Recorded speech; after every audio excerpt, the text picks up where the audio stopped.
आहट किसकी? खौफनाक रात, एक सस्पेंस और खतरनाक हॉरर कहानी।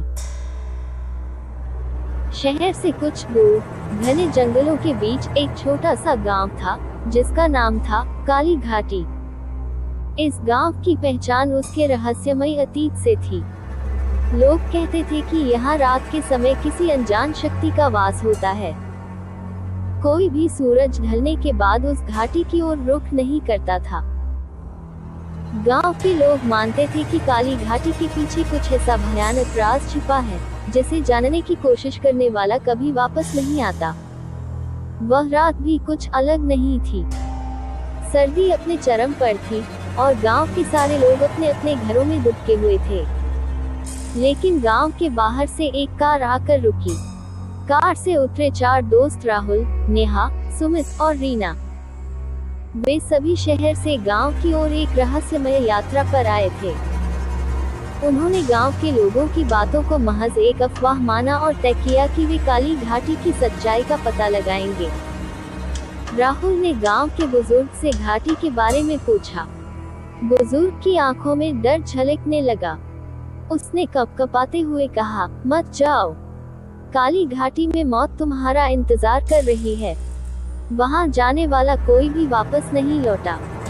राहुल ने हंसते हुए कहा, अरे बाबा, ये सब कहानियां होती हैं। हम डरने वाले नहीं हैं। नेहा, जो थोड़ी डरी हुई थी, उसने कहा, क्या सच में हमें वहां जाना चाहिए? शायद गांव वालों की बातों में कुछ सच्चाई हो। लेकिन राहुल और सुमित ने उसे समझाया कि ये सिर्फ एक मजाक होगा। आखिरकार सभी ने घाटी में जाने का फैसला कर लिया। रात के घने अंधेरे में चारों दोस्त अपनी टॉर्च के साथ काली घाटी की ओर बढ़ने लगे। रास्ते भर सन्नाटा था। पेड़ों की शाखाएं हवा के साथ खड़खड़ा रही थीं, मानो कुछ कहना चाहती हूँ। उनकी कार कुछ दूर खड़ी थी क्योंकि आगे रास्ता खत्म हो गया था और उन्हें पैदल ही जाना था।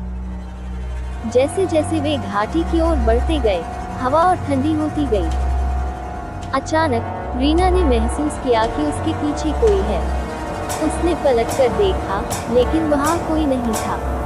उसने इसे अपनी गलतफहमी समझा और बाकी दोस्तों की साथ चलती रही। घाटी के अंदर पहुंचते ही हवा में अजीब सी गंध फैलने लगी।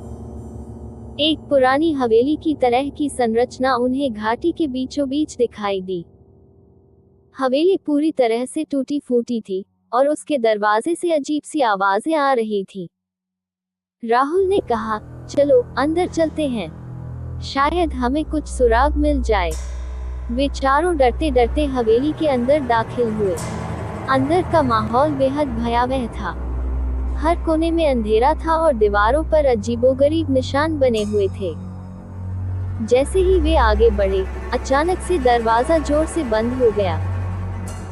सुमित ने दौड़कर दरवाजा खोलने की कोशिश की, लेकिन वह अब अंदर से बंद हो चुका था। नेहा ने घबराते हुए कहा, यहाँ कुछ बहुत गलत है, हमें वापस चलना चाहिए। लेकिन अब लौटने का रास्ता बंद हो चुका था। हवेली के अंदर हर तरफ से किसी की चीखें सुनाई देने लगी। ऐसा लग रहा था जैसे कोई उनकी ओर बढ़ रहा हो। रीना ने डरते हुए कहा, क्या ये सच में भूत है? अचानक उनकी टॉर्च की रोशनी बंद हो गई और सब कुछ अंधेरे में डूब गया। चारों दोस्तों के दिल की धड़कनें तेज हो गईं। जैसे ही उन्होंने फिर से टॉर्च जलाने की कोशिश की, उन्होंने देखा कि हवेली की दीवारों पर खून से लिखे शब्द थे, मौत तुम्हारा इंतजार कर रही है।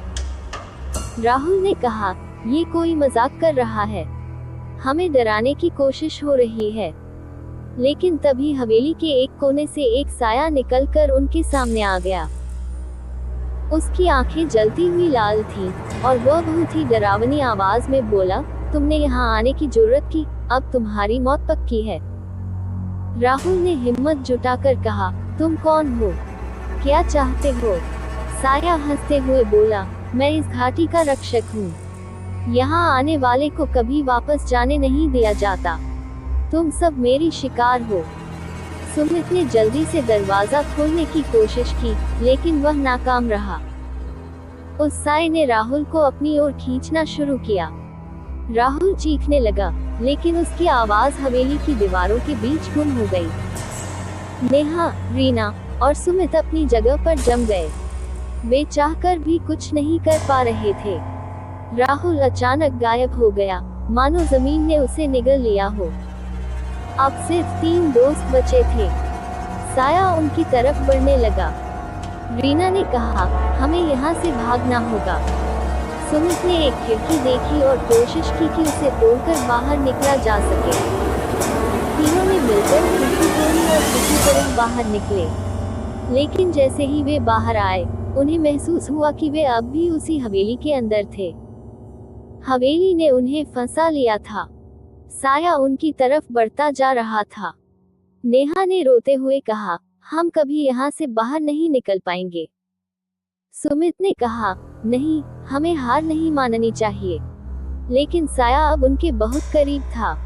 उसकी आंखों में खून की प्यास छलक रही थी। वह तीनों की ओर हाथ बढ़ा रहा था, जब अचानक हवेली की दीवारें हिलने लगी। एक जोर की आवाज आई और हवेली अचानक धराशायी होने लगी। तीनों दोस्त भागने की कोशिश करने लगे, लेकिन बाहर का रास्ता धुंधला हो गया था। हवेली का मलबा गिरता गया और उन पर छा गया।